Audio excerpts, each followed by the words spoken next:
is heavy. Moisture drips down your forehead. Pain shoots through your fingers. The ache builds as you squeeze your hands together. Were your fingers always so thick? Your skin always so sticky?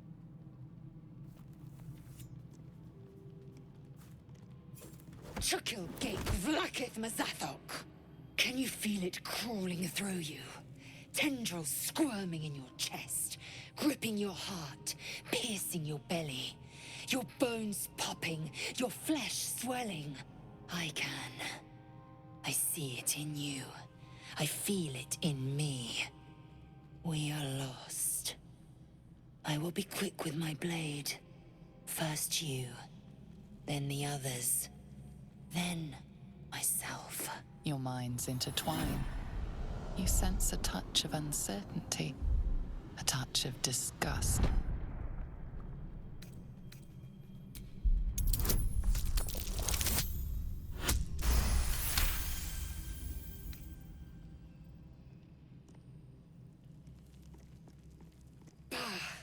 I cannot trust my own mind, so it seems I must trust yours.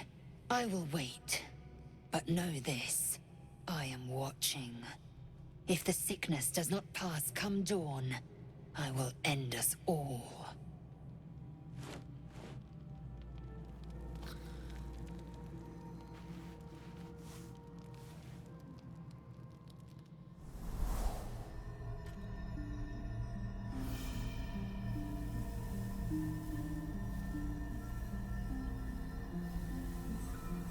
I came just in time. You are transforming.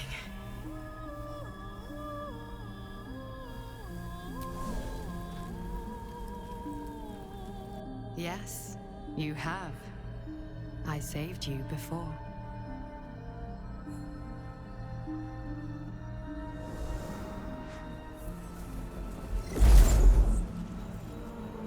And I'm here to save you again. Don't worry. You will not become a Mind Flayer. Not while I'm around. I'll protect you.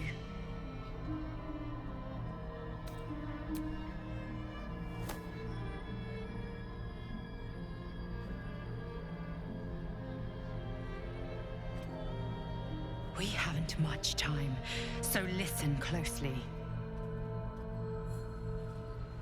There is great potential within you. It comes from that parasite. Your instinct is to resist the power it gives, but you must accept it, nurture it. I will keep it from consuming you, but for the sake of both of us, you must learn to wield it.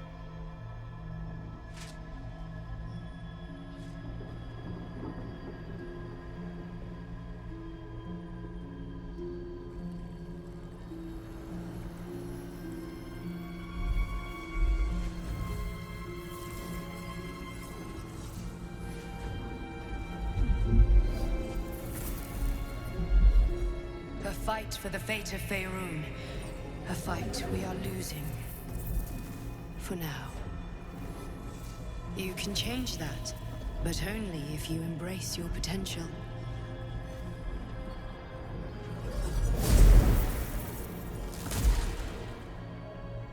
I have to go. The enemy is closing in. I will be back.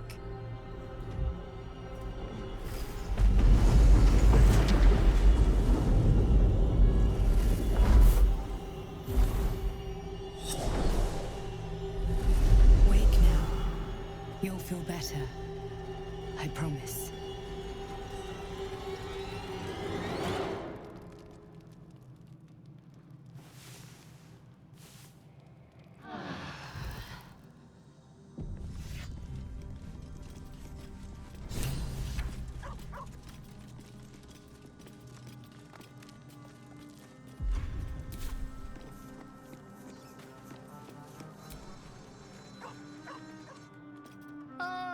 My good fellow. Quite the cozy setup you have here. I'll just make myself comfortable. Thank you so much.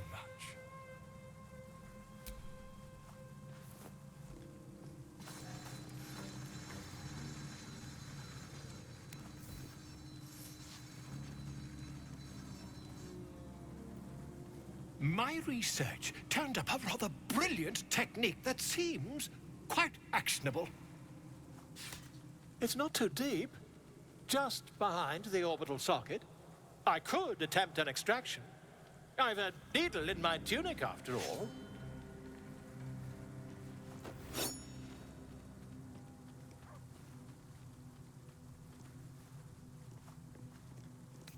Volo carefully holds one of your eyes open and begins to prod uncertainly with the needle.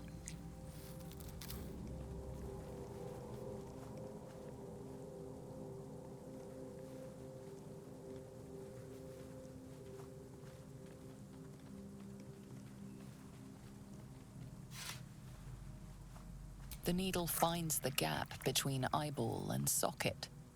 Volo frowns and begins to push.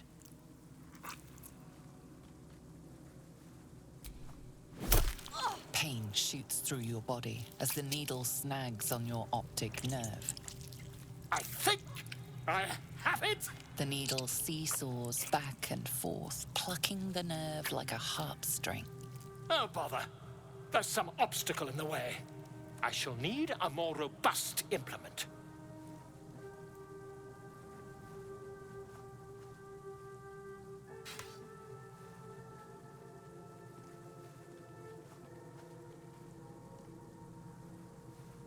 Volo carefully withdraws the needle from your eye.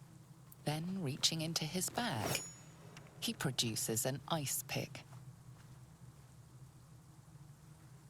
Volo slowly brings the ice pick closer to your eye. Now. Cold metal presses against the skin beneath your brow. And then, tap, tap, stab. Do you feel that? Ha! I think we have the blighter on the run.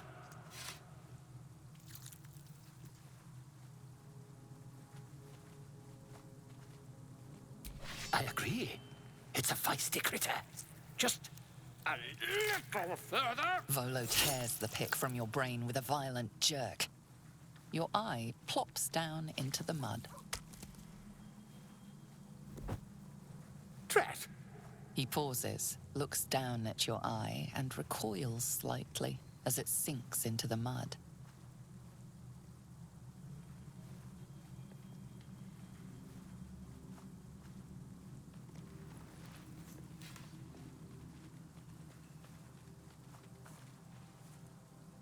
There appears to be an amount of cosmetic damage. Please, try not to overexert yourself. You're in a rather fragile state at present. I can't help but feel partly responsible. Perhaps there is something more I can do.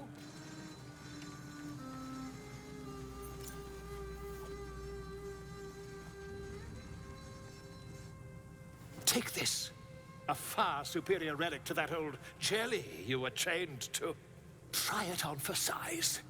And, it was very nice to have met you.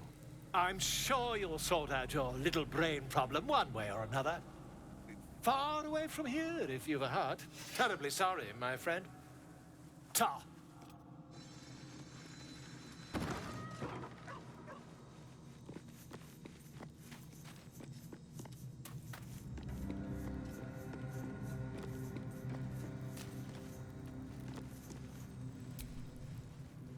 I had the strangest dream last night. There was a visitor promising me protection and all sorts of delicious powers from the parasites in our heads. Given our shared affliction, I suppose you had a similar dream.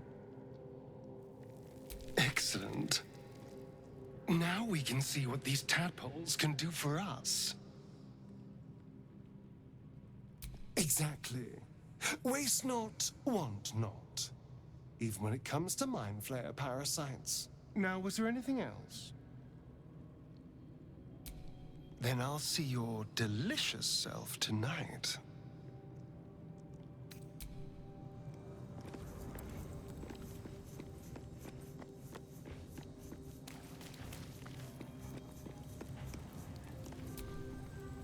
Welcome to the League of the Lone Eye, my friend. Not to minimize the pain of Volo's poking and prodding, but I promise, you'll be used to the prosthesis in no time. Besides, I find it gives one an air of mystique. No one's more intriguing than a woman with one eye. Not so enchanting as you'd think. The Portiers, the Caldwells, they were the blue bloods hosting the fancy balls and drinking from gold goblets. Father's the son of a blacksmith, born with barely a coin in the coffers. He made a name for himself among the Flaming Fist, brave as Balduran, stubborn as a deep Rothay, daring, outspoken, but hardly posh. I spent more time dueling with Father than I did rubbing elbows with lords. Not to say I didn't develop a taste for good wine and a talent for courtly dance.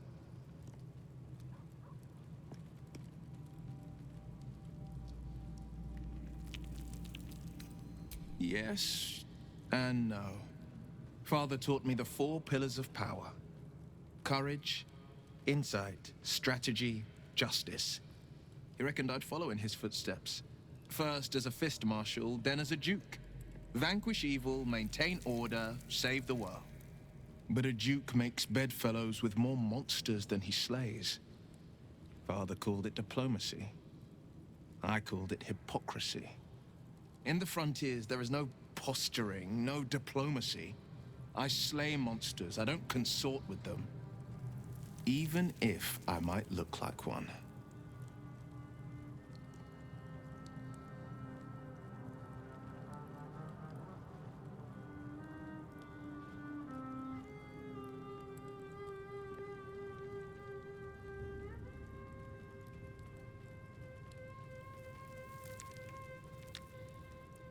He brings to mind a story. The Devil with the Silver Tongue. An old fairy tale my father read to me. The kind with a hero, a villain, and a moral. A farmer made a deal with the devil, so the story goes. In exchange for the farmer's dearest fruit, the devil granted him a bottomless coin purse.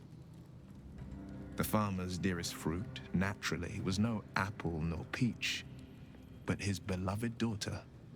We can learn a lot from fairy tales, don't you think? Refuse him, no matter how tempting the offer, no matter how delicious the feast he lays out for you.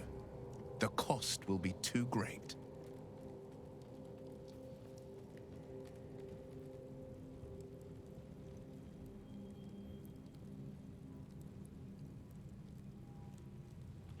That's because you still have hope.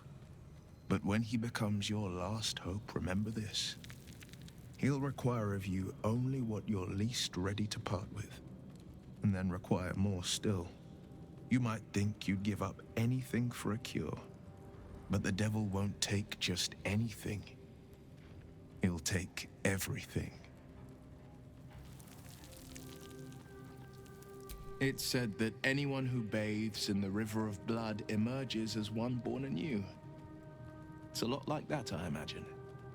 I feel the weight of these horns on my head, curling upwards like a mammoth's tusks.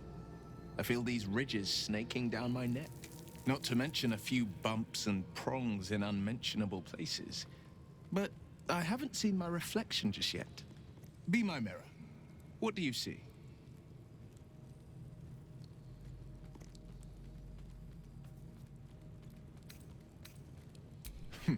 It's because you know the heart lurking under the horns.